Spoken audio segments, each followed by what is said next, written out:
E o nutriente mais importante que necessitamos é a água. Veja a descrição da maior autoridade brasileira sobre água, Dr. Lair Ribeiro. Olá, tudo bem? Que bom que você veio. Nós hoje vamos discutir um assunto de extrema importância: o poder fisiológico da água. A água é o nutriente mais abundante que existe no corpo. E, infelizmente, pouco conhecido na medicina. 69% do corpo é água. Ora, se 69% do corpo é água, a água tem uma importância fundamental, maior do que qualquer outro nutriente. E nós, na medicina, aprendemos muito pouco e sabemos muito pouco sobre água. A analogia que eu vou fazer é de um aquário. Você tem um peixe dentro de um aquário. Se esse peixe está enfermo, você tem que ver se a água do aquário está contaminada. Não adianta eu tratar o peixe sem tratar a água do aquário. O peixe, no caso, seria a célula.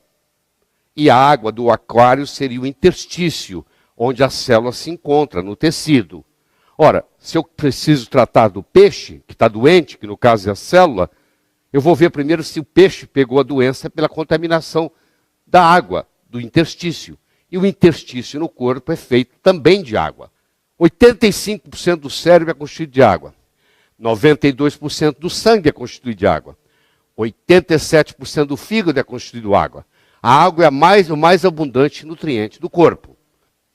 O assunto água deveria ser o primeiro capítulo de todo o livro texto de medicina, já que o elemento mais abundante deveria ser o elemento mais estudado.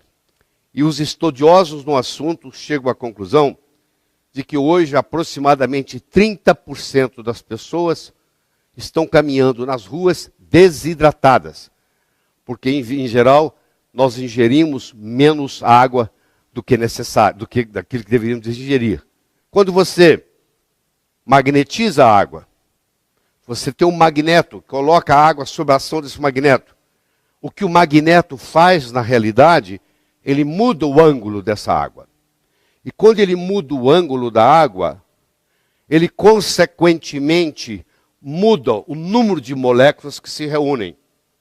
Em outras palavras, eu posso criar uma água hexagonal, que seria a água ideal, seriam 6 moléculas de água juntas, de cada vez formando o que se chama um cluster, um aglomeramento, utilizando, por exemplo, ímãs. E às vezes você encontra no mercado dispositivos sendo usados para colocar dentro da água, para magnetizar a água. Então, quando estão tentando magnetizar a água, estão, na realidade, tentando mudar este ângulo da água, que o normal é 104,5. Os estudos mostram que a água hexagonal ela é muito mais benéfica ao corpo do que a água formada na forma de pentágono. Então, nas células cancerígenas, por exemplo, nas proteínas cancerígenas, tem muito pouco água hexagonal em volta daquelas proteínas. Predomina a água com 5 moléculas. E quando você faz um tratamento e melhora, ela vai passando de pentagonal para hexagonal. Ou seja, o ideal seria a água se posicionar de modo a formar 6 moléculas, formando um hexágono, formando um cluster. Como vocês estão vendo aqui, a água dispositivo aqui do oxigênio e do hidrogênio, os ciclos maiores sendo o oxigênio, os ciclos menores sendo o hidrogênio, e você vai vendo aqui que elas se colocam numa posição hexagonal. O Dr. Moo-Sik John, que é um sul-coreano, uma autoridade em água no mundo, ele afirma que a água que circunda as proteínas anormais causadoras de câncer tem uma diminuição significativa do número de estruturas hexagonais. Então, hoje existe um incentivo, existe um estímulo em um paciente, por exemplo, cancerígeno, fazer com que a água dele se reestruture de uma forma hexagonal, e nessa reestruturação, na forma hexagonal, teria uma influência benéfica no tratamento do câncer, prevenindo metástase, etc. Então, existem trabalhos hoje mostrando que você pode fazer terapêuticas no corpo através da mudança da estrutura da água. Todas elas são H2O, mas a estrutura faz a diferença. Para nós termos vida, temos homeostase, temos equilíbrio, nós precisamos da existência de oxigênio, por seres aeróbicos, precisamos da existência de água, nós não ficamos sem oxigênio nem 3 minutos. Se faltar o oxigênio por 3 minutos ou mais no cérebro, nós já podemos ter lesões irreversíveis. Nós podemos ficar 2 meses sem comer, mas depois de 10 dias sem água, corremos o risco de morrer desidratado.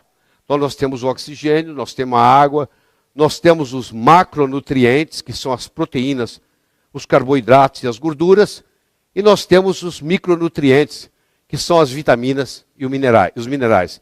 Essa composição proporcional adequada faz a vida e mantém a saúde. Ou seja, à medida que nós envelhecemos, nós estamos mais propensos às doenças, em geral. Um indivíduo de 18 anos raramente vai doente para o hospital. Um indivíduo de 78 frequentemente está no hospital doente, com alguma enfermidade. Que enfermidades são essas? É a dislipidemia, é a resistência insulínica, é a doença cardiovascular, é o acidente vascular cerebral, é o câncer, é o diabetes tipo 2, é a pressão alta, é a morte prematura e é o envelhecimento precoce. A pergunta que nós temos que fazer nesse momento é a seguinte: será que a água que ingerimos está contribuindo para o aumento das doenças degenerativas? Será que a água que nós estamos ingerindo, de alguma forma, está deteriorada? Então, a primeira é a pureza, mas tem muitas outras. A nossa saúde pode ser melhorada através da melhoria da qualidade da nossa água, e doenças podem ser realmente tratadas com água. Como eu disse, no Japão, isso já está ocorrendo. É 100 vezes mais difícil curar um organismo enfermo que preveni-lo de adquirir a enfermidade. Essa prevenção pode ser facilitada pelo uso correto da água. Se eu tomo muita coisa acídica, ácida, como o caso de refrigerantes, por exemplo, eu crio uma situação metabólica no corpo, onde os destruidores de ossos, que são os osteoclastos, são estimulados. E isso leva à osteoporose. Quem faz uso de refrigerante diariamente, a longo prazo, vai desenvolver osteoporose. A água magnetizada tem uma menor tensão superficial.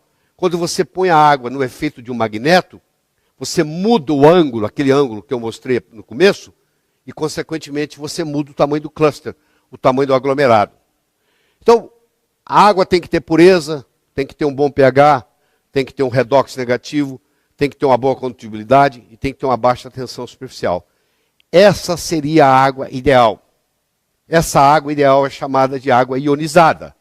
Ionizar significa ganhar ou perder elétrons. No caso, ela ganhou elétrons. Ela tem elétrons para distribuir. Por isso que ela é uma substância antioxidante.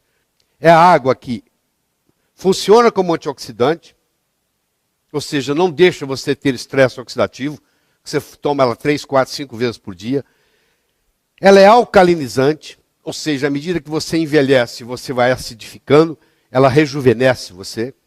Ela tem que ser hidratante, ela tem que ter baixa tensão superficial para ela subir no capilar, e ela tem que ter a negatividade para ela fazer a desintoxicação, já que a maioria dos tóxicos tem carga elétrica positiva. Então, uma água potável de boa qualidade. Ela deve ter uma pureza filtrada sem retirar os minerais. Porque se eu retirar tudo, ela não tem condutibilidade. Ela tem que ter um pH pelo menos acima de 7,5. O ideal é ingerir uma água com pH 9 ou 10. Ela tem que ter um ORP, um redox negativo, para funcionar como antioxidante. Se ela tiver um ORP positivo, ela é oxidante. Ela tem que ter uma tensão superficial baixa, hidrata melhor, facilita subir no capilar mais. E ela tem que ter uma estrutura estruturada em microclusters. Ela tem que reunir em grupos de 6 moléculas de água, formando um hexágono. E ela, pelo menos, tomar de 6 a 8 copos por dia. Ray Kurzweil, que é o autor do livro Transcend, é considerado hoje um dos homens mais inteligentes da humanidade. Se não o mais inteligente, vivo. E ele tem no livro Transcend, Ele tem uma afirmação que ele diz assim: a água ionizada é uma das coisas mais simples e mais poderosas que você pode fazer para combater uma ampla gama de processos patológicos. É isso aí. Nós fizemos a volta toda e chegamos aqui. Então não é só pureza. É pureza, é pH, é ORP, é condutibilidade, é tensão superficial. E você vai ver que a água pode ser um agente terapêutico.